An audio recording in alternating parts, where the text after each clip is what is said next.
Hello everyone, welcome to another installment of Pro Perks. My name's Commander X. I am joined by Backbone today. He is our pro and he is going to be talking perks. We're going to go through some of the heroes, maybe you're best known for Jamie, but before we get into the nitty gritty of each hero, I thought I'd just get your overall take. Been about a week or so now since perks have come into the game. How do you feel about the introduction? How are you finding it so far? Yeah, I think the perks are good. I think it's effectively like a little mini patch. I think they're fun. I think they make some things a bit OP, but I think for the most part across the board, they're actually fun, and it was a good introduction.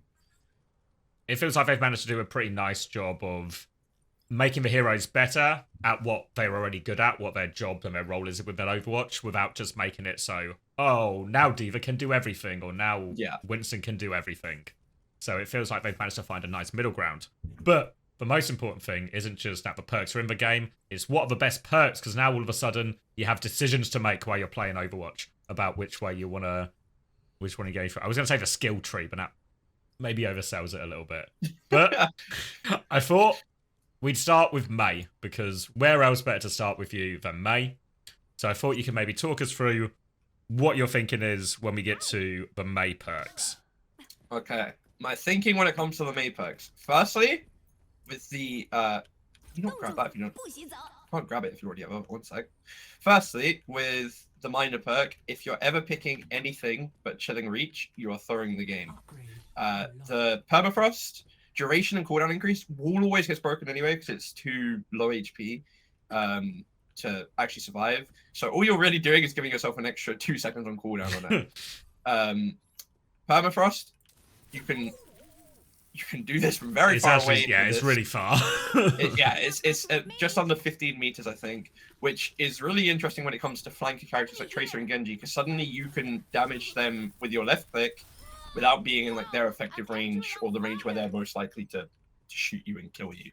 Of course, it's still got its cleave as well, like the normal one does. So even more opportunity just to get more damage. If you ever see someone picking permafrost, I think you should point and laugh at them, honestly, because it's just a throw. It's maybe actually the worst perk in the game. It does nothing. It actually makes your worse. So I was gonna say it's at best a side grade, like upside downside, but the upside isn't very good and the downside is quite significant. Whereas the chilling reach it's just a straight upgrade on an ability you're going to be using all the time. It's probably really also nice against like stuff like Ram as well. Like a hero that can be like quite scary for May at sometimes when he uses the form, that you can just be that extra couple of steps back from it. Yeah, I'm not actually sure if you can be out of distance from Ram punches with the May upgrade, but you know, spoiler, you definitely can with Sim. But we'll get to that. If the wall had more HP, then I actually think permafrost would be viable on some maps like Lijiang. Like if wall itself was harder to break.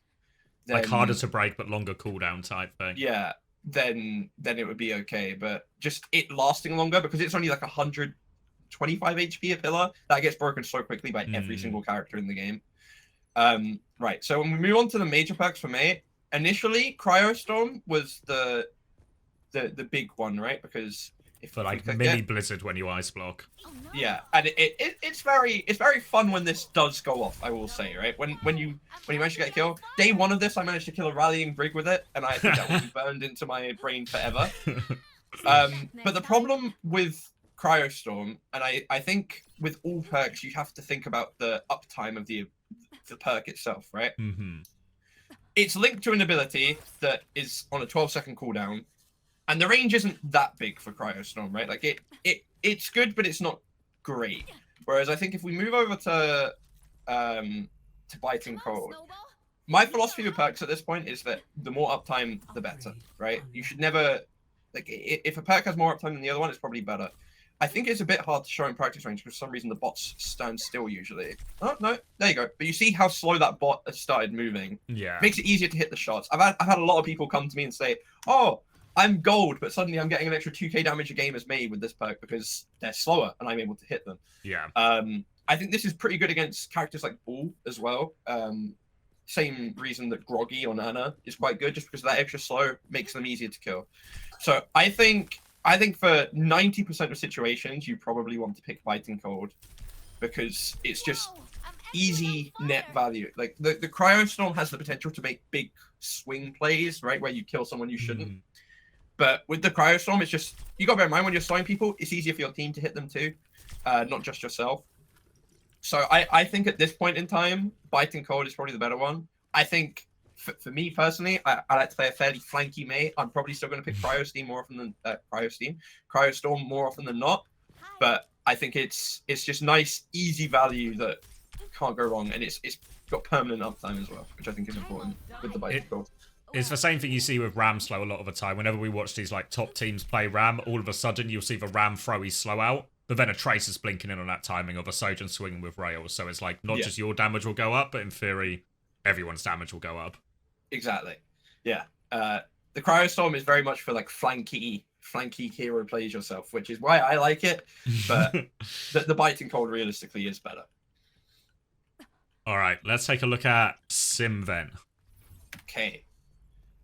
Symmetra. I watched X's co-stream of Korea the other day, and I noticed that Lip actually went for sentry capacity, which has to just be the most controversial choice of all time. Because an extra turret doesn't really do much. I think the easiest way to show you how strong this advanced teleportation is if I go and stand here, you can see how far a normal TP can go. That's its max distance. When you add the 50%, suddenly you can go all the way to that thing instead. You know, like it's quite good. Little known fact: if you actually hold, if you crouch or hold one of the two, it makes it easier to place things like TP where you want it to go.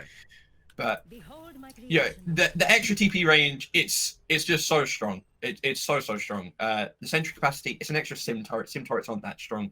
This will give you more options to make plays than the sentry capacity will. You know, maybe one day, maybe like 1 in 100 plays, that fourth turret will swing the fight, but I doubt it. Yeah, so I think advanced teleportation is the better one by far.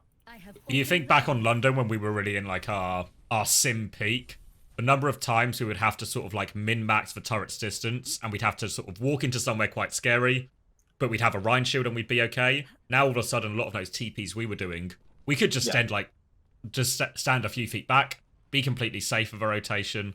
And I think it's also probably, especially on control, there's this really nice snowball element where if you get, especially 100%. If you get the modes in the right order, so you go Lijiang Tower and you get the first map is Control Center or something, you get your sim perk while playing Control Center, then you play Garden as the next round. All of a sudden, you're just going to be there before the other team because you've got a longer TP, and then you get all the space early. So I think, especially on some of those modes, it can really snowball very hard. Yeah, I actually think there's a real argument that you should try to always find a sim comp for round 1 just to get the first perk, because that TP out on round 2 and 3, like, just play whatever comp you're going to play, slot a sim in it, get that perk up, swap after if you want. Sim is in a good enough spot right now where you can kind of make her work in all these comps anyway. Because, as you said, on Koth especially, where you keep the perks between rounds, when you're able to TP out and you're able to get there, you're able to get 50% further than the enemy team. Suddenly, on maps like Nepal Village, it's so hard to get out of that choke, right? Like, if you have a Ram speed boost, 50% extra TP, that other team could not get out unless they also have the same things. Yeah, so advanced teleportation, just the better option, I think. Moving over to Sim's major perks, Shield Battery is an interesting one because it gives you a bit more self-sustain yourself, right? And a lot of the time you are camping your TP almost. Again, it's a perk linked to an ability, which I tend to want to stray away from. And in this case as well, the perk that's linked to your primary fire, Perfect Alignment, is also just incredibly strong. So if we go and show Sim's normal range here, Sim normally at level 1 can beam from here. It's quite far, but this is like within ram punching range. It's quite scary. You die a lot if it's like a tank there or something. It's kind of glass cannon, right? You can do a lot of damage, but you're in range of everyone else doing max damage as well. Yeah, 100%. But now that I've got this extra 30%, look how much further back I am from my spray. No ram is ever punching you here. It actually changes the sim versus ram thing, because on London we had quite a problem with, ram always just gets onto sim and punch. If you have this perk, you physically cannot get onto the Symmetra punch without obviously a ram slow, which still exists, so be careful. But it makes your life so much easier. So much of Sim is trying to get beam value, trying to get to max beam and then stay alive.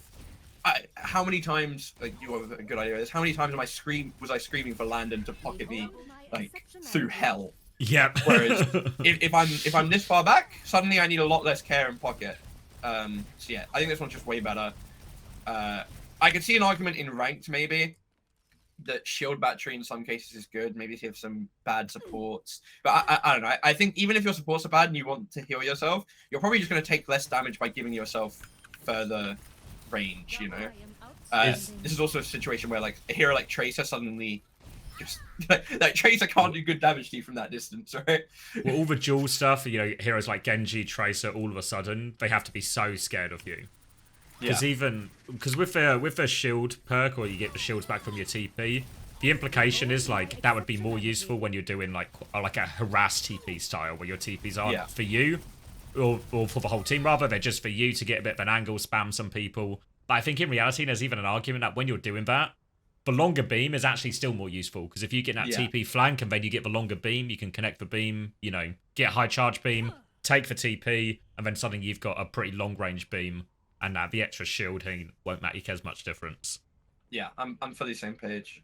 With the extra TP as well, there's so many plays you can do. Like, in ranked, if I have a diva on my team, I actually just say to my diva, "Hey, come take this TP," and I just send him across the map, because suddenly it's like I'm not TPing him into a spot where he then has to boost to get onto someone. I'm TPing him on the enemy.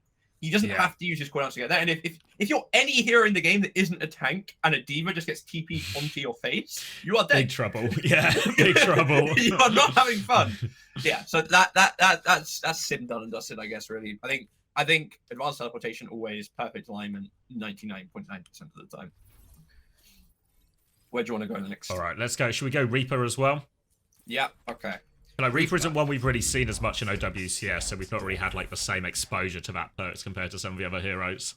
Yeah, Reaper, I actually think he's got really weird perks, because I think he's got 2 really good perks and 2 really bad perks. And luckily, one is major and one is minor. So you end up actually just having 2 really good perks. With his minor perks, Death Shadow and Soul Reaving, I think a lot of people will be tempted to take Soul Reaving for the, just for the culture, I guess. Yeah. Of old Reaper. But the thing is, with Shadow's Step, is what it's called, I believe. Death Shadow, sorry. I'm going to use the same area I used for the sim example. This is how long a normal Reaper TP goes. And then if you take Death Shadow, it doesn't look like a lot extra, but that does matter, actually. Like, the extra 25% is good. And also, you get a free reload after your TP, which you don't normally, which is a nice little quality of life thing, right? So it enables you to get onto people, get onto a flank, get onto a backline, get back from spawn quicker, like all of the above, right? Which is obviously important. It's quite good having that extra range. People, especially since people aren't really used to the idea that Reaper can teleport that far yet, quite a lot right now, you can just chuck a TP behind someone at max distance and they don't expect it can go that far. And I imagine it helps quite a lot on some of the bigger maps as well, where Reaper would typically be seen as like a harder pick, so like stuff like even Dorado and Gibraltar all of a sudden. I've been playing him on Gib. Yeah. Yeah. I've been playing Reaper on Gib because this TP, suddenly you can just take every single angle of the map whenever you want. Right. Moving over to his majors, Dire Triggers is so bad. It's clunky. It's the same effective range. Like if I'm here, I can kill Tracer in 3 left clicks, right? But with the right click, it's effectively the same damage, and it takes 2 shots, and it's like weirdly clunky with how like you can't shoot straight after it. Like, there's like a bit of a cooldown almost. Yeah, if I right click, like it's like a second or so that you can't left click afterwards, which is really awkward. So yeah, don't pick that one. It wouldn't surprise me if they rework it. I thought it was going to be like a slug shot, so suddenly Reaper has like a 1-shot snipe across map or something. But no, probably a good kind of similar to like Roadhog, you know, where he has like for little like for left click, right click, kind of different range damage. Yeah. Right. So Ravenous Wraith, leaving Wraith form grants 40% additional lifesteal for 3 seconds. Sounds quite innocent on paper, but it's actually really strong. Because it stacks as well, right? So in reality, you get like It's 75% Yeah. for that 3 seconds. So we're gonna go to my good friend Rocketbot here. We're gonna have him shoot me. Actually, wait, I've done this the wrong way around. Let me do this the more efficient way. Because I think one of the few times we did see Reaper played was I think in Korea when they did Amalgam Mirror and proper hit the Reaper as he did in Stockholm. And what you saw, there were times where he would come out, his Wraith would be forced, and then rather than getting out, he would just stand somewhere. And I thought, oh, he's super confident his team are going to win. Doesn't look like it, but then he would just sit there and tank for Malga in front of everyone. Yeah. So without the perk, 104 HP, no Wraith, I go up to 37, right? So if my math is correct, that is 33. Correct. So if I take this perk now, come out of Wraith, go up to... I mean, I killed him there, actually. Maybe that's not even the full thing, but you see, up to 169. So I'm going to double check just to make sure. 80 to 152. 72 instead of 33. Yeah. And quite interestingly with this one, I've had a lot of fun with this one because it counts with your ult as well. So so if you Wraith and then go into ult, you get the damage reduction, lifesteal, all of it. So I'm going to go down as low as I can if I'm good at the game here.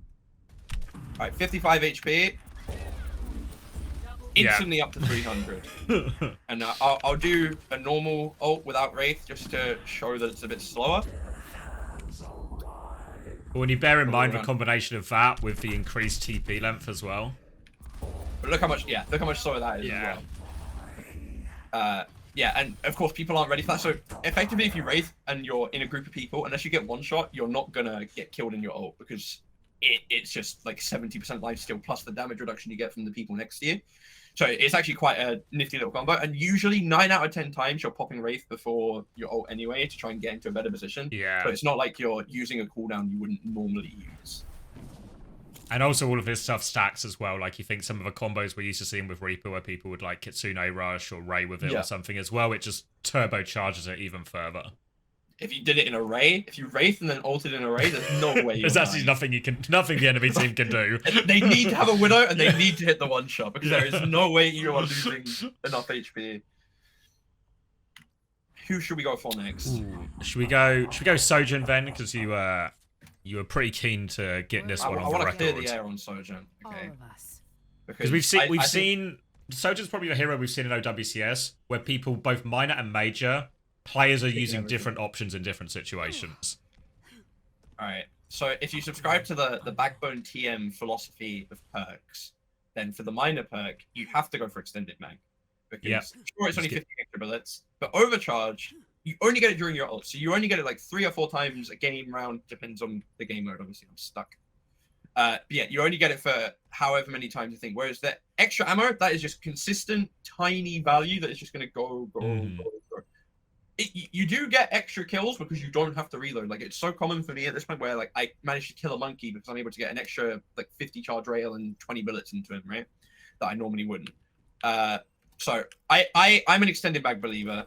I mean, if you back yourself with the overcharge, then I guess. But like I think the thing is, just hit 2 normal shots. Just why you have to wait extra long for the thing anyway? That usually they're going to have gone out of the way.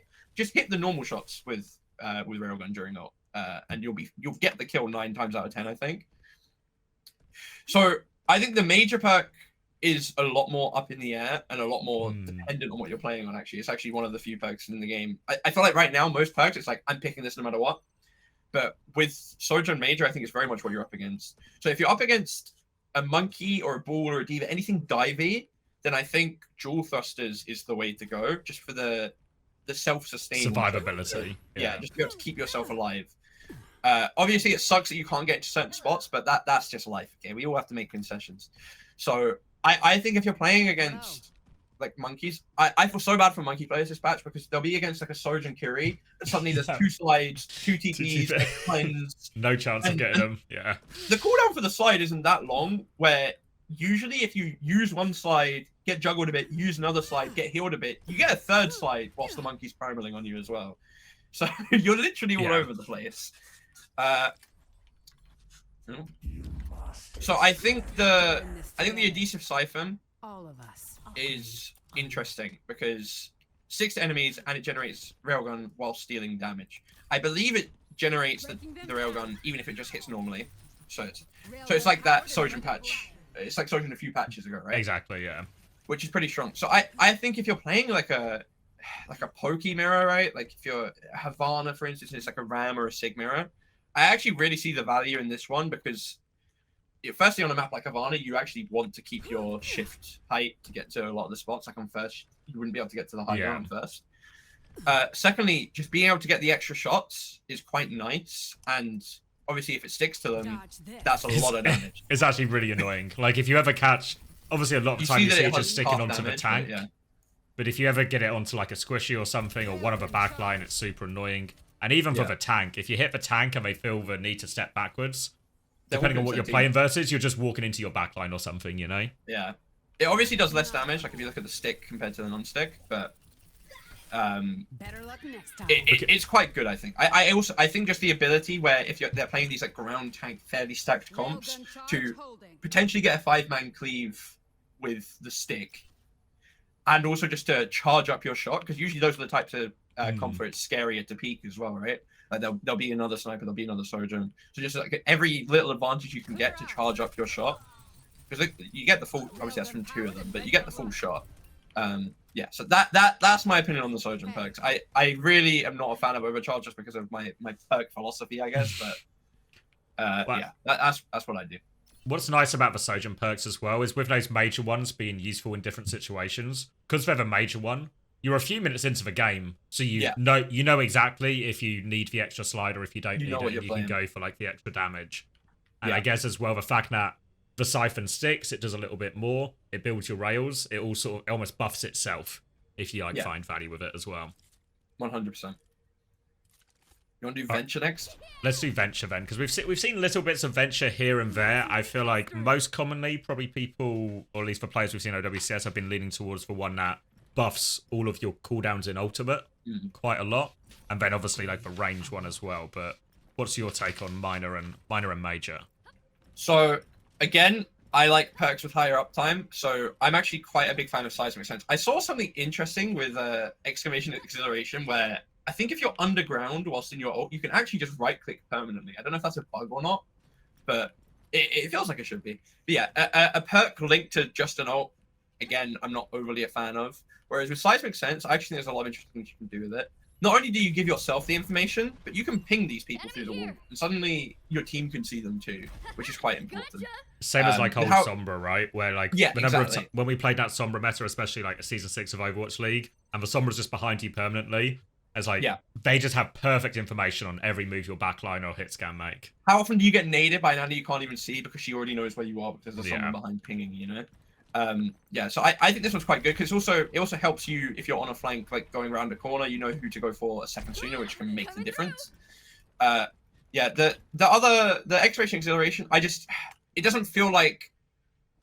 I feel like I'm gonna get more value out of Seismic Sense across a game than I am across the few Venture ults, like having my cooldowns quicker.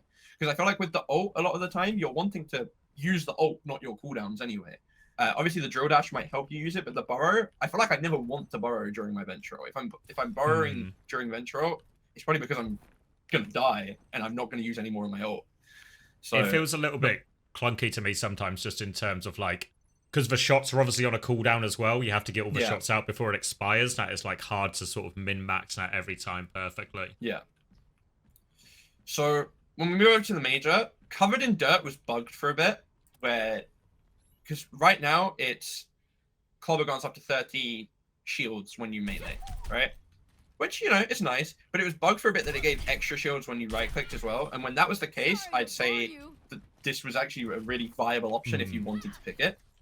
But they've patched that now, so it is just the melee. So I think I'm on the non-controversial page of Smarter Excavator, where you just get the 25% buff on range. So okay, so this is normal range, and then if we buff it, you can actually poke. It does make a difference. You know? Yeah, it helps you fight some of these DPS that before. It's like, oh, I'm on an angle and I've found a Sojourn like with no rail. That's actually a bit scary if I'm not on her face where I'm using cooldowns anyway. But now you actually have you have good damage along range. And again, it's also one where you have permanent uptime on it because it's your primary fire. So, I'm a big fan of it. Snowballs everything as well, right? If you can hit more left clicks just because you have longer range, you'll charge your ult faster, you'll do more damage, everything just sort of snowballs, you'll get more opportunities throughout the game. Exactly. Yeah, so nice and easy for Venture, I think. Alright, then a hero we've seen a lot of, Torb, who seems to be probably one of the bigger beneficiaries of the perks. Yeah, Torb was obviously very strong pre-patch, but I think the perks have just helped solidify that a bit. I think when it comes to minor perk, if you're ever not going fully loaded, you're kind of throwing. Craftsman. There's high comedic value to it, right? When your tanks are trading and there's a Torb just following around hammering them, there's huge comedic value to this. For sure.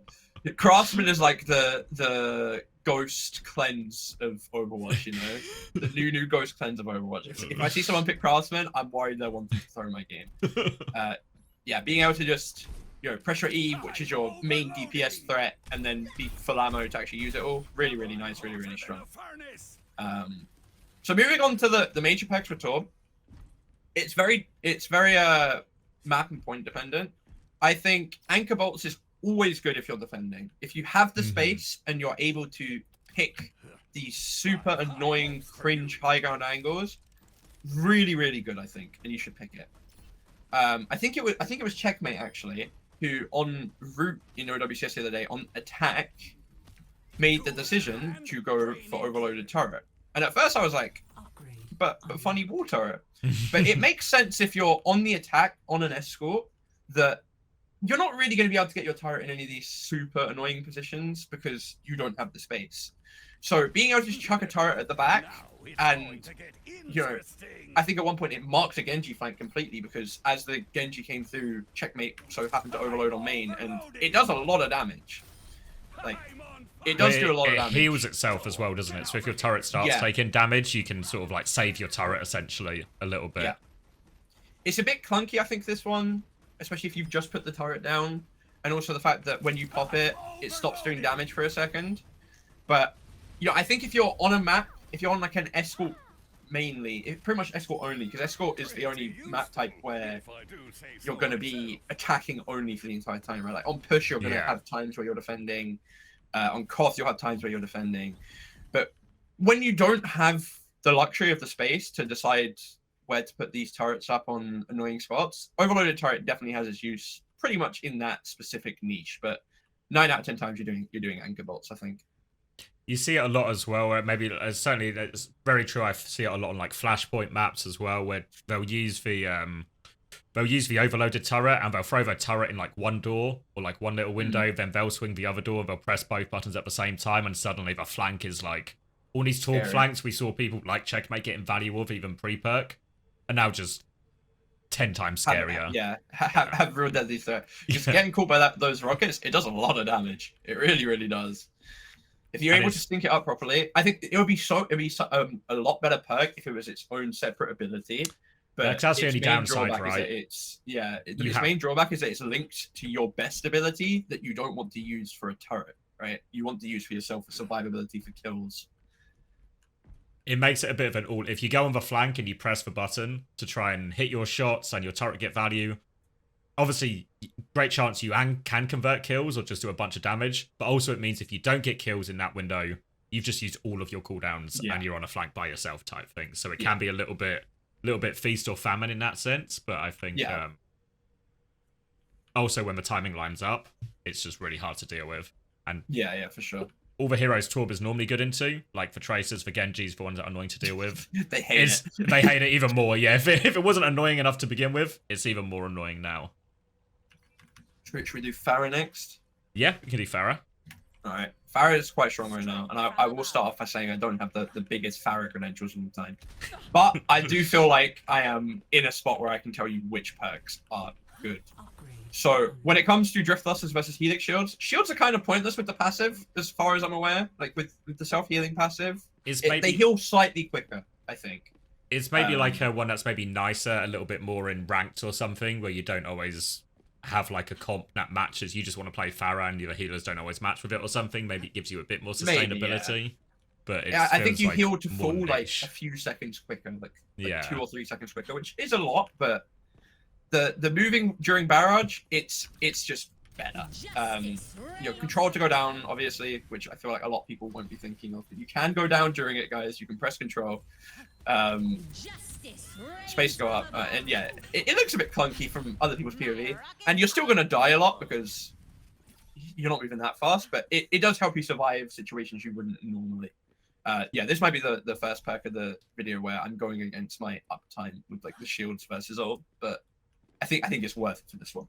But I think all of a sudden you see how a lot of Pharahs and OWCS are using it. They're using it almost as in like at a doorway, and you sort of use it as like a corner peek almost with the movement. So you're like not some of your rockets will hit the wall, but some of them will go through. But it makes it really hard for them to shoot back at you. Yeah. Okay, and we move on to the major. Fuel stores, you know, it sounds nice. Jet dash grants 50% fuel. Maximum fuel is increased by 100%. It helps you fly more, right? Which, you know, is nice, but concussive implosion is actually so oppressive. It's just a recipe from Overwatch 1. Suddenly you end up in a position where, you know, you don't have to see people. You can just decide they're going to be there. And you can spam these you can spam the pools. It gives you so much self value as well, right? Just like the Pharah spam herself with the left click, like it's so strong. It's so annoying to play against as well. Yeah. There's nothing you can do except just not get hit by it, but just don't get hit by an AoE ability. You know, it's not that simple. It has endless combo opportunities, which obviously will probably be more of a thing in pro play than in ranked, but you know, pull nade, pull Dumo even, you know, pull Sojourn rail. There's so many different things you can do. Even just pull dive. Like if you're Winston pull Tracer, dive. just go on this. I think my E actually bugged there and didn't go off, even though it went on cooldown. But you can pull barrage, right?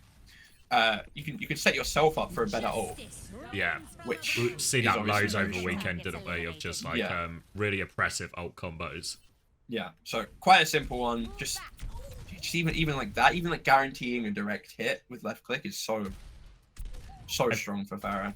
I think one of the nicest things as well, because originally I thought what you would do, because sometimes with Pharah and concussive, people would often use it as like an extra movement ability, essentially more than like an aggressive one.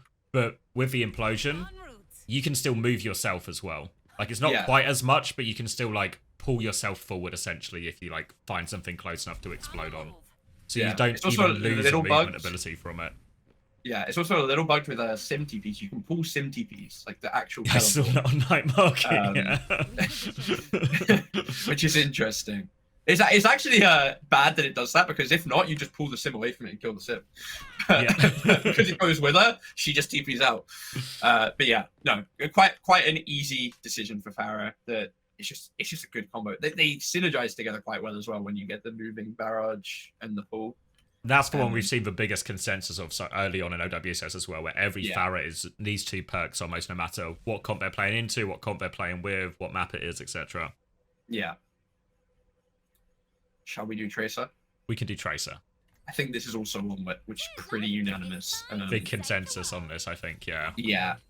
Blast from the past, the 50% pulse increase, I think it's neat, okay? Because it's not just only going to help if you miss a pulse. It will also still do the extra 50% if you've stuck it. You know, it'll hit that guy. It'll hit 50% further, even though I've stuck that guy. But realistically, health packs restore 1 blink charge is just a bit too strong. Just helps Tracer stay alive, helps you have more movement. You can also, even if you're full HP now, you can take the health pack to fuck other people over, which is a good We've seen that a lot, haven't we? Like Tracer's denying health packs from tanks and other stuff. And the thing is, because you get a blink back to do it, you can use your blink to do it. If you see them going for it and you're full HP, just blink. Obviously, it's not there yet, but blink forward and take it, and you're still at 3 blinks. When we go on to the major perks, it's not really any surprise. Recall restores all blink charges. The flashback is just so strong. Content entanglement, recall runs 50 over health that decays over time. I actually don't even think I've picked this one yet, because it's just so much worse than flashback. Well, 3 blinks is so much, right? It's not like you get a blink back or something like the health pack one. It's you get everything back. It really enables you to go aggressive as well, because suddenly before, where if you go for a Tracer flank and you run into another Tracer, you have to respect the fact that there's a Tracer there in your area, suddenly you can triple blink past them, do whatever you want to do on backline, go for a pulse, go for a clip, and after you recall, you have 3 blinks to run away from still. You have more blinks than they can have. Like you have equal blinks to their max, and they can't run you down. There's so many more aggressive plays you can get away with, so many more survivability options for Tracer, because you just have an extra 3 blinks to help you out. You combine that with the health pack perk as well, and the number of times I'll see a Tracer on a flank, they get their recall off, they blink to a mini, they blink to another mini, they blink to a mega, and all of a sudden it's like, this Tracer's got out of an impossible situation that there would be 0 chance of before perks. If you think of something like Blizzard World 3rd, I think is where I've had most fun with it. From defense POV on like the first choke, where it's just going into the first part of 3rd, if you flank through their old spawn as Tracer, you can triple blink through, and then after recall, you'll have a mini in their spawn, a mega behind you, and suddenly that's 5 blinks that you have in that area. Very, very strong. It's just objectively better than Quantum Entanglement. Who should we go for next? Do you want to go Sombra? I feel like Sombra's one that sort of crept its way back into the meta a little bit in times, maybe especially with Bull becoming so popular as well. But we've seen, I think this is one we've also seen like a little bit of variation in what people are actually picking. Yeah, so Sombra I'm a bit unsure on, because you look at the minor perks, virus cooldown reduced by 3 seconds when an enemy affected by virus is eliminated. You know, virus is 6 seconds, it's a 50% cooldown reduction. I usually go for control alt escape, where your passive health regeneration triggers if you TP in your crit, because I think it's probably just the safer value. I'd want to see not fussed if I see a Sombra on my team go for either of these. I'm not looking at it like, I think both are completely fine and valid. I think it's more just whatever floats your boat. I'd rather the safety of control alt escape, just maybe that extra bit of HP will help keep me alive. So that's usually what I go for. Well, one of the things that's become harder for Sombra since they've reworked her is that survivability. Because you can't just have this translocated really far away. So something that sort of negates how killable you are now after translocate probably does help out more situations than not. Yeah. If we move on to Sombra's major perks, I think it becomes very dependent on what you're playing against. Because I'm a big fan of making it so you silence them for 2 seconds, even with the range reduction. But the problem is, if you get the range reduction against something like a Bull, you're never hacking Bull. All of like a good Bull player, you're never hacking Bull unless it's at max range. So if you give 30% reduction, suddenly you're just not doing anything anymore. So you have to go white hat against like Bulls, really, I think, because healing is okay. It gives you ult charge, which is quite nice. And it is a lot. You get like a 30, 35 HP like instant, and then the rest is over time, I think. Or it's 50 over 2 seconds, so 50 per second. Yeah, so I think it's very dependent on what you're playing against. I like stack overflow even with the reduction, because 2 seconds is enough to get that kill a lot of the time, whereas 1 second isn't. But some heroes like Bull, it's just suicide to pick it against them, I think. Yeah, I think sometimes as well, it's kind of similar to the Sojourn one, where sometimes when they write the number doesn't sound very big. As in like, oh, it's 1 second more. But I was like, if it's actually twice as long, the 100% increase, same as Sojourn, right? 15 doesn't sound like a lot of bullets, but 25% more is actually a big change. Like if you saw that in a patch, you'd be like, wow, they've really buffed Sojourn here or something. Like it's going to be useful. 100%. I would like to point out that Sojourn doesn't show on her gun, which really offends me. It's still 45 bullets. It's like when they changed from 40 to 45, it was the same thing, and it's really annoying, and they need to fix that. So please, Blizzard, I know you're watching. Can we do Ashe? I have Ashe. We've opinions seen about Ashe. I feel like most people have been going Sidewinder, at least initially, on these minor perks. I feel like I've seen no one go Sidewinder and everyone goes Rapid Fire, which is why I'm so opinionated on it. Because I think Sidewinder is better. Because Rapid Fire is like, it's nice, you know, like, but firstly, you're just going through your ammo a lot anyway, and I feel like most of the time it's not going to get you kills you wouldn't already get.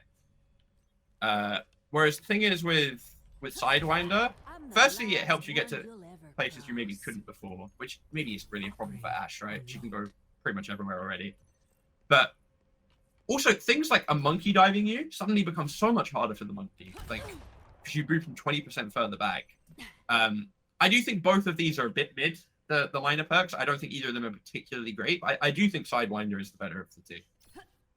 I think especially when you think a lot of the times you want to play that Ashe, it normally is on maps like Dorado, Root, Gibraltar, the ones where you can just sit on like a nice high ground, guard yourself, and then just have this really powerful angle. So then anything that can just make it a little bit harder for anyone to jump on you probably feels like it's going to like combine quite nicely. Yeah, it is a bit rough where you know, you go over things a lot, right? So you got to be careful about that, where you go up too high and suddenly you've got too much airtime whilst going for you're peeking everything or something, right? Like maybe a bit scary against Widow in some places if you're just like you're 20% higher, right? You're 20% higher, so you're in the air, 20% longer, I guess. I'm not a mathematician, but yeah. So you got to bear that in mind if you're using it like that. But just as a peeling device, I think this one becomes way better. And then when we move on to the majors, Airburst, like it'll help you get bigger dynamites, but really, do you need help getting bigger dynamites? Honestly, so Viper Sting, I don't think I've actually seen anyone pick Airburst. I think everyone just picks Viper Sting, even when it was bugged at the beginning and didn't work fully. People still picked it. Hitting 2 consecutive scope shots deals 25 extra damage when loads 2 ammo. It does say on a target, which to me implies that it has to be the same target. But yeah, that was one of the bugs originally as well, is that you could do it across multiple, I think. But the fact that it reloads the ammo, I think, is actually the biggest part of this, more than well, that's the most painful. I'm sure if you ask any Ashe player, the most painful part is that you can get these good positions, then run out of ammo before where you can still be doing more damage. I just shot 5 shots. I've used 1. You know. Yeah. And you know, the extra damage is also, of course, really welcome. Like big fan of doing more damage with my shots. Yeah. But yeah, like, you know, if you hit everything, you're only going to use 1 bullet. Like, if you don't miss a shot, you're only using 1 bullet. So it's quite nice in that sense. It means a lot of these situations or something, if you're just there trying to hold a good angle, you're spamming the tank, trying to stop them walking through, then you get hit by a flanker, you've got more bullets in your gun all of a sudden to deal with that. Yeah. I can maybe see a case for the Dynamite one if you're playing against very specific type of comps that are just like hard brawl, everyone's playing stack take on top of each other. Maybe the bigger Dynamite means you just hit like 4 or 5 people more consistently. But you'd also make an argument that if everyone's grouped up, being able to do more damage to all these people and keep reloading is also good. Yeah. Shall we do Widowmaker? Yeah. Okay. I feel like my expectation for this... Let's do the minor perks first, actually, because I feel like the minor perks might actually be quite straightforward. Yeah, I think it is just scope efficiency, mainly because my philosophy of perks, it's got the highest uptime, focus aim. I mean, sure, 50% faster during Infosight sounds kind of cool. I've actually not tried it, to be fair, but it's linked to ult, so it feels a bit shit, you know? Classically, when people pop walls on Widow as well, all that happens is everyone D-peaks for 15 seconds anyway. So the quicker scope time doesn't change anything if everyone's hiding behind a wall. Yeah, whereas having extra ammo, it's just nice, right? Like, it's not extra ammo, it's using less ammo, which is effectively the same thing. Just nice. The major perks, I can really see an argument for both. I usually go for Deadly Deux. Those French lessons in primary school coming in handy there. You know, Venom Mine gets 50% increased damage and a second charge. So suddenly, if we get a Genji or something here, and I take the perk. If we look at his HP, suddenly he's over half of his HP done from like just Venom Mines, right? And if you then just have to SMG down the rest, that's quite easy to do. Escape Plan, the reason I don't think Escape Plan is good is because grapple makes noise, okay? So whilst in theory with Escape Plan, you can use it to reposition, you can go for the grapple shots, which is probably the biggest value, right? I do think there is value in Escape Plan, but there's probably an element of like, if you're against a comp that everyone's just like, if everyone's just sort of handshaken and gone, look, we're on Junkertown, we're going to play a double sniper mirror on Sigma or something, then maybe you're not going to get huge value out of the Venom Mine and like, might as well just grapple faster type thing. But I feel like 9 times out of 10, if you're playing Widow, someone on the enemy team is going to go Ball, is going to go Tracer, is going to go Sombra, it's going to be something to try and take you out of the game. Yeah, and if you're like me and you suck at dealing with the flankers, you suck at hitting the shots, then the deadly Dur thing just means that you have to SMG them that little bit less, you know? It recharges as well, right? So like you could put 2, and then by the time they come Have on a you, third. you could have like ready to go again, essentially. Yeah. So then all of a sudden it becomes really annoying. 50 HP though, 100 HP between the two of them. Yeah. And also just means you can mark multiple sides as well. Is that bugged? I feel like one Venom Mine does more than 50 HP, no? No, it says it gains 50% increased damage and a second charge. So it should be doing more damage, but I couldn't tell you actually what the what the base because damage one Venom is. Mine's done 75, so they've What? Okay, so maybe that one's bugged then. Let me look at the original numbers. But yeah, because normal Venom Mine It does should be 75. 75 total. If 2 do 50, then the math ain't mathin'. Yeah, it should be 300 damage you can get total out. If they run into both of them. 50% increase should be sorry, yeah, you're right. Like 100 and Maths 100 lessons. or whatever. So it should be like 200 damage you can get out between the two of them, but instead It's it's versus not. squishy. Yeah. So maybe that one's bugged. Yeah, I'm not sure. I still think even if it's bugged, even just being able to mark 2 separate flanks with a Venom Mine can be quite nice. But yeah, maybe that one is bugged and should be taken into consideration when picking, or at least it doesn't do what it says it does. Which I guess in definition is a bug. Do you want to do you're hovering soldier? You want to do soldier? I feel like we haven't seen any soldier in OWCS so far, even Which though means that it's my time. we need someone to open the eyes here of everyone. So I think when it comes to the minor perks, Field Emergency sounds good on paper, but you know, fuck your allies. Do the thing for you. It's also only when they're it's- critical as well, right? So it's Yeah, like, how many times If it are you was on? Yeah, how many times are you on life support? And you're like, thank God there's a healing station here to get me out of this, you know? Yeah. If it was like just pure 100%, then actually just playing soldier sitting in your team would be really viable. But the fact that it's already crit is like maybe a bit too late at that point. So Helix reloading 15 ammo, pretty good. I think it counts even if you just splash, right? Yeah. So Yeah. you effectively have 45 bullets because you're never missing a Helix completely, unless you're gold. So when we move on to the major perk, Stim Pack is interesting because you get the option like this to use it Like your normal biotic instead field. of your heals. Yeah, all of it. Yeah, it gives you the attack speed and reload speed reduction, but it does also anti you, Yeah. which, you know, more often than not, you don't want to be antied in this game, but, you know, there's definite potential for it, I think. Well, I think, you know, when you think of like the classic soldier play style is on maps like City Center or even Colosseo, where you are just like the solo DPS, hard flanking all the time, there is an argument that actually you get yourself into that wacky flank position, you press the Stim Pack, and then somebody's just one shot, right? And combos nicely with definitely. the Helix thing where you get the extra bullets as well. But the problem with that, I think, is that the other major perk is just very, very strong. You're finally able to reload during sprint, like people have been asking for with this one, which actually is quite a good like uptime swing, because a lot of the time as soldier, you're like, you have to like, you know, I've got to sit here and wait to reload to go around. But if you can just run out and reload at the same time, quite nice.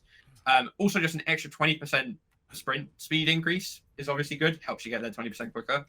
Yeah, Makes it harder to hit nice. when you get in these. I'm sure we've all experienced soldiers running in circles and not being able to hit them.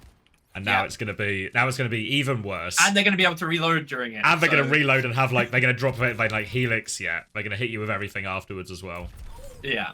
I feel like I can picture loads of these wacky things like the soldier runs onto the flank, takes a couple of shots, like City Center or something, peeks out car side, then keeps running to the back of the map, peeks out, he's fully reloaded by the time, then keeps going, just keeps running in a circle, full ammo the entire time. I feel there's a lot of stuff that can make you really good at that kind of style. Yeah. All right, we've got a few left, but we're getting through them. Should we just go through them all, or do you want to just single anyone out and leave them? I think let's just hit some of like the bigger ones we've seen. Okay. Maybe like maybe Genji, even though I think maybe Genji is also like a consensus one for a lot of people. Yeah, so Genji is like a rough one for me spiritually, because like my perk philosophy TM not Twisted Minds, that's trademark, is that, you know, Swift Strike resets double jump. You're gonna, that'll be usable more than Dragon Blade. But realistically, I don't think it's quite good enough. And this is one of those ones where it's like, you probably just want the 30% lifesteal on Blade. It's 33 per person per swing, I think, just normal, which is quite nice. A lot of the time you'll see Genji survive on low HP, so being able to just get that extra little bit, I think, is good. I wouldn't be surprised if we end up seeing some crack Zuma kid use acrobatics and revolutionize Genji. They just got movement you've never seen before. Yeah. Yeah. But I think for a lot of old heads as well, just Dragon's Thirst is nice and simple. Don't change the book too much. Just pick that one. Combos nicely as well, right? You think how we see it in pro play normally. Sometimes you just see people using Blade on their own, but a lot of time it'll be Blade Ray or it'll be Blade Rally or Blade Beat or something. All of a sudden it just sort of stacks quite nicely. Or even Blade Kitsune Rush, you're either swinging more often, doing more damage, getting more life steal. So your Blade is just going to be successful X percentage more of the time. Yeah. Now, this one, everyone early doors was saying that meditation is better, right? Because, you know, in theory, 25 health per second whilst deflect is active. That's 50 health overall. Sounds pretty good, right? But you have to consider, firstly, how often do you fully use your deflect these days and don't cancel it for something else, especially if you're like mid-blade.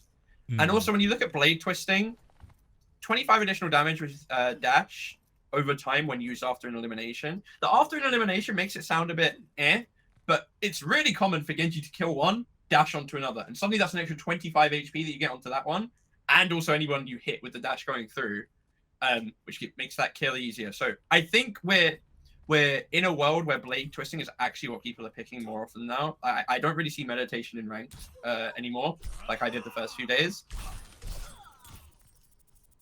It's just quite nice. The extra damage is quite nice, you know, and it helps you go along to get that next limb to then use it even more. Also, technically, probably has a higher uptime than meditation. You'll probably have more dashes in the game than deflects. So, yeah, I guess the nice thing about the major perks always is you get to have sort of seen how the game's going up until a certain point as well, right? So you can see if it does just feel like my supports aren't everything I hope they would be, or it's a little bit sooner. Maybe the meditation still becomes like a nicer solve in those situations. But yeah, the extra damage, the extra combo potential, just what Genji's good at anyway, just makes him X% better at it. I've heard that it changes some breakpoints for him too. I'm not sure what they are because I haven't checked myself, but I've heard that it does actually change some breakpoints. So maybe that's another reason why a lot of people are using it, because it actually just helps you get over that line to get certain kills. Who do you want next? Should we do Echo? I feel like Echo's actually quite an interesting one in terms of a lot of them actually seem quite viable. Yeah. So when it comes to Echo, I think friendly imaging is probably almost always going to be better than enhanced duplication. I don't know though. I'm really unsure when it comes to Echo, but I am a friendly imaging believer. It helps you get more control over your copy. You can start the engage a lot easier. You know, how many times do we see where you like fly in and you can't find who you want to copy and suddenly you have to copy someone bad. But if you're in like a miracle or something, yeah, or you can just pick your own tank, it becomes a lot easier, a lot safer. So I think friendly imaging is what I'd go for a lot. I think enhanced duplication would actually just be better if it was just an extra 3 seconds no matter what, than, you know, it being linked to having to use an ult. Makes it a bit dependent, doesn't it? So maybe, because quite often we see people play Tracer Echo and then the Echoes will copy Tracer, and then maybe the extra 3 seconds seems quite reasonable if your plan is to copy Tracer a lot of the time, because you're more likely to get the ultimate. You're if there's any situations where you're copying like Ramatra or maybe even Junker Queen or something, where getting your ultimate is a bit less reliable. It's at the end. So in some situations you will see it make that difference, right? Because I'm sure, again, people have experienced it where you just get the Annihilation online as a copy Ramatra, and then it's just over. You pop it for like half a second to use it. So I can see some argument for it, maybe depending on like what you're actually copying or what you're playing into. Yeah.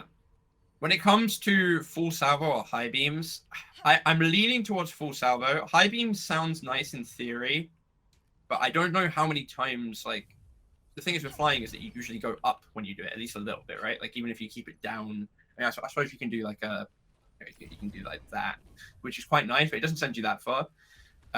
Whereas 50% more stickies, it does give you the damage reduction, which feels a bit rough, but suddenly if you hit every single sticky on like a Genji, for instance, Yeah. 1 HP. Yeah. And you're maybe more likely you are to hit them all on tanks, but you know, around fairly easy to target to hit every sticky on. Suddenly, obviously he's got his armor there, but suddenly you're going to be doing more damage. Yeah, you're going to be doing more damage even with the damage reduction because you have 50% more. So I'm leaning towards that. I really wouldn't be surprised if when an Echo meta comes around though, like if you told me that in 2 months we're going to Echo meta and everyone's going to play high beams, I'd be like, yeah, okay, I can see it. I think just do whatever feels right in the moment, honestly. They both seem to make it better at like an assassination style, right? Because you've got more stickies for the assassination, or you have a chance to drop in. If you get the sticky into beam assassination, then you just get fly again. You can get out. It is worth mentioning that you have to finish with beam, right? Yeah. You have to finish them with the beam to do it. Which, to be fair, a lot of the time you're going to anyway. But that is like an extra criteria that's put onto it. Yeah, well, you think how often as well we would say to, like, when we played Echo of, like, you can only be so aggressive, but when you have your copy, you can actually just commit really deep.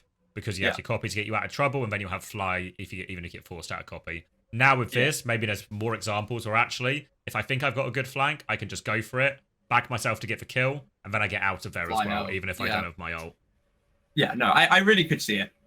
Maybe my issue with that is that most characters that are usually played in Echo meta usually have like longer distance covering abilities than Echo, you know. So I don't know if it fully tracks, but it wouldn't surprise me if people did do it and it worked. All right. We've got 3 heroes left.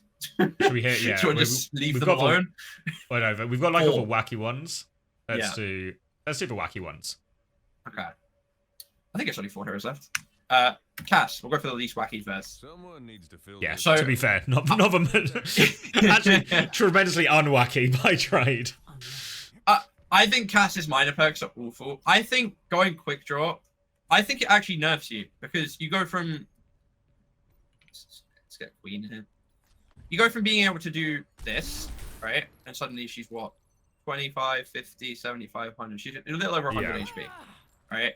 And if you pick quick draw, even if you tap right click fully the entire time, right? And I'm just going to do only body shots. I know you can crit, which is a part of the thing, but look how much slower that is, right? It's so much slower. Obviously, the crit does help, but it's a lot slower, and I'm not really the biggest fan of it. It feels like a nerf to me, personally. So I usually just go for the past noon. You're not going to use it most of the time, but it's just nice, I guess.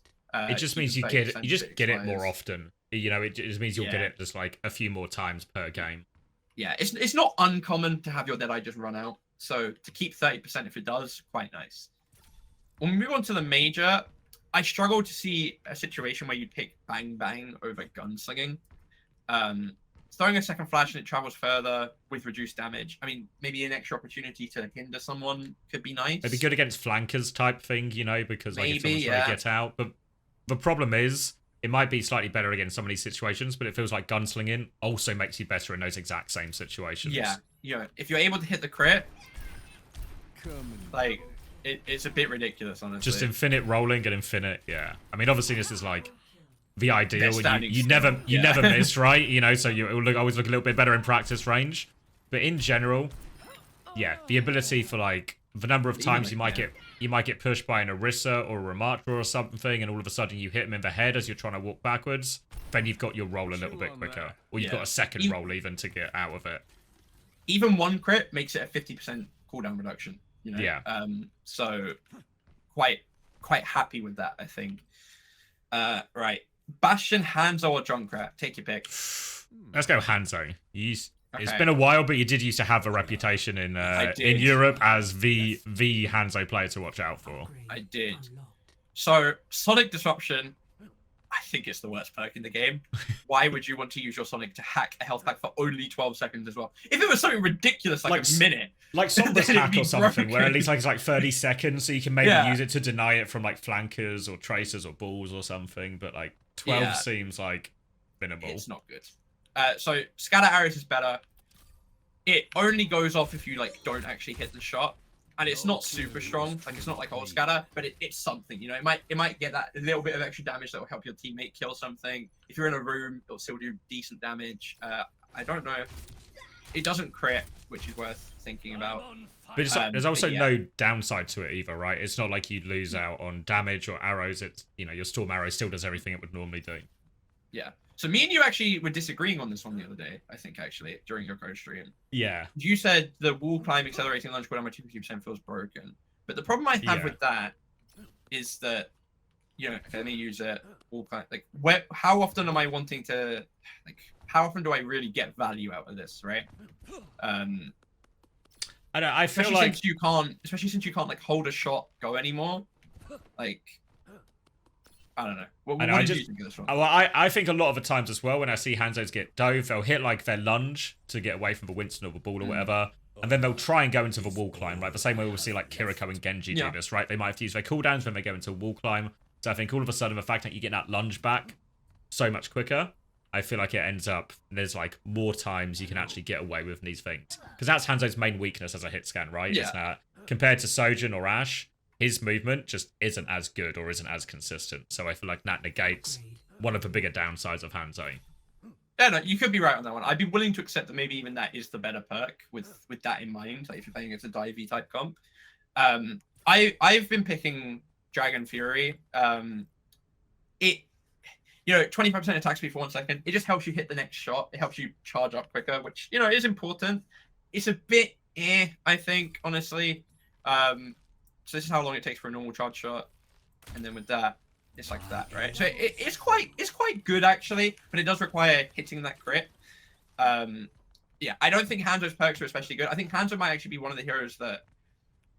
I think Hanzo kind of had a place... Like, I think Hanzo's okay, but other heroes are stronger. And I think with the perks, that gap has kind of widened a bit. Where, you know, you look at like Sojourn with her perks, has become even better, whereas Hanzo, I don't think he's become much better for having his perks, really. Yeah, it doesn't feel like there's not as much new stuff you can do compared to some of the other things. All right, this is the one. This is the one where this is the one. If you've been on Twitter, these are the ones that are getting posted the most. For Riptire speed boost changes. Yeah, this is the one that you'll see.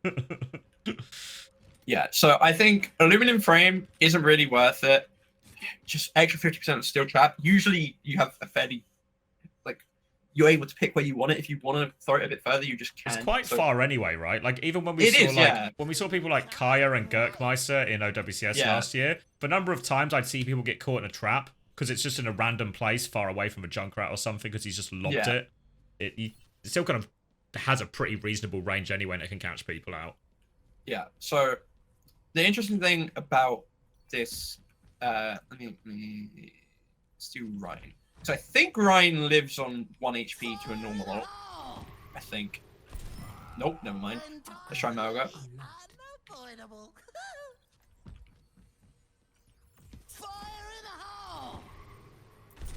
Okay, so it actually just kills everything, the normal one, right? So if we go for the Nitro boost, you're really only going to use this to try and kill squishies. You're not going to run down a tank with it, right? Because he's stuck anyway.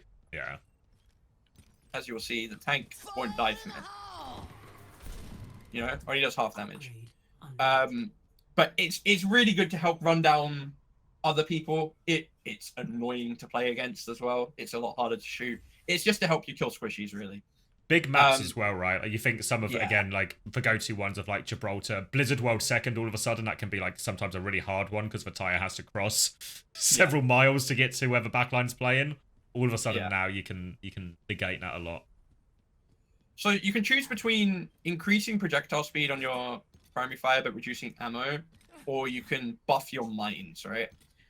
I'm actually not sure which one is better. I'd be interested to see what the Junkrat OTPs say, because I can see arguments for both. The projectile speed that's quite impressive, actually, with how fast that does go. The idea is you'll just hit more shots, like better in duels as well. Like you'll still hit the tank probably just as much, but suddenly against a Genji tracer, it also sort of increases your range a little bit.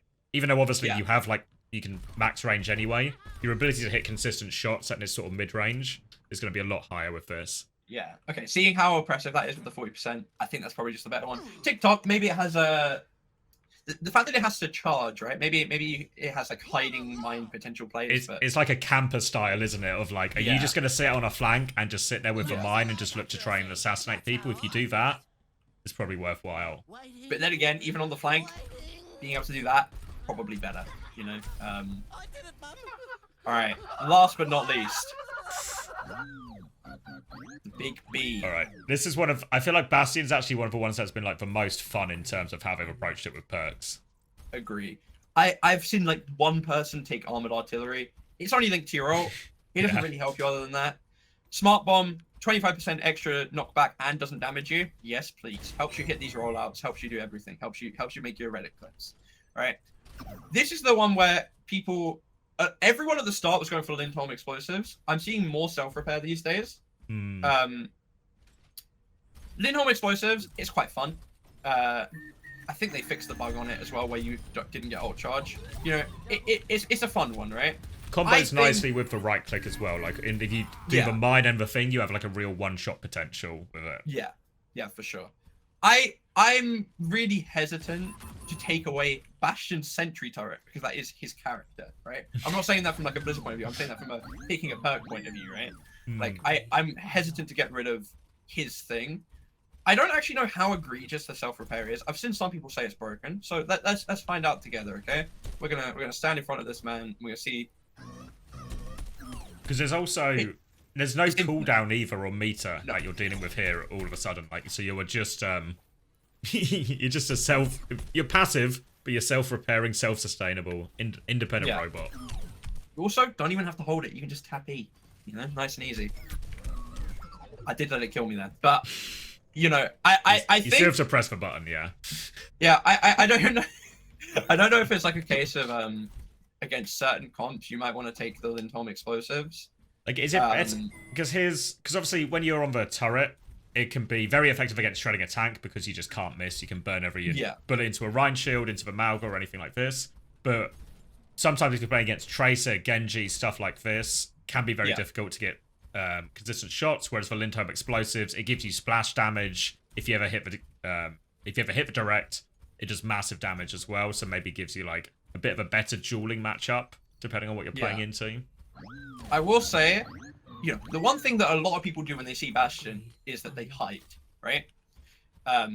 You know, reasonably so. I disengage, think, right? run away. He's got a giant gun.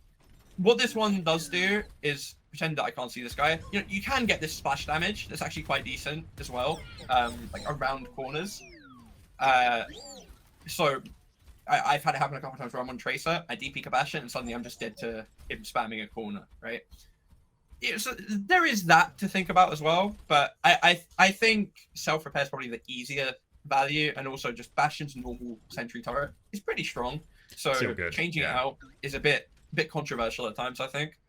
So yeah, did we forget anyone? Have we left anyone alone? Ashe, Bastion, Hanzo, Junkrat. Genji, Venture, yes? Yeah, we've done them all. I think we've Pokemoned it. We've Pokemoned it. Alright. Thank you very much. I appreciate the insight. Backbone. Obviously, we've got all the takes now on all the best heroes. Everything to run. I will say one final thought on the Bastion one. I feel like the Lindholm explosive is going to be so much more satisfying to watch those clips. So, so I feel like that's what I want to see. I want to see a nano-booted Bastion using the nade rollout and just hitting the ace. So that one, I feel like has more style points. Maybe even as well, like, cheeky, because you know on like Escort and Hybrid where you get full perks on every hero in overtime. Yeah. Suddenly there's maybe room for like Bastion to get a little bit wacky or something on like the opening. Yeah. Especially when you combine it with the extra range you can get. You can come around corners. They've never been come around before. Yeah, exactly. Yeah. You can do some like really wacky stuff with all the heroes just suddenly having level 3 perks at the same time as spawn or something. All right. Thank you very much, Backbone. I appreciate your time, your insight. I'm sure I'll see you very shortly on a co-stream here and there as well. I think you will.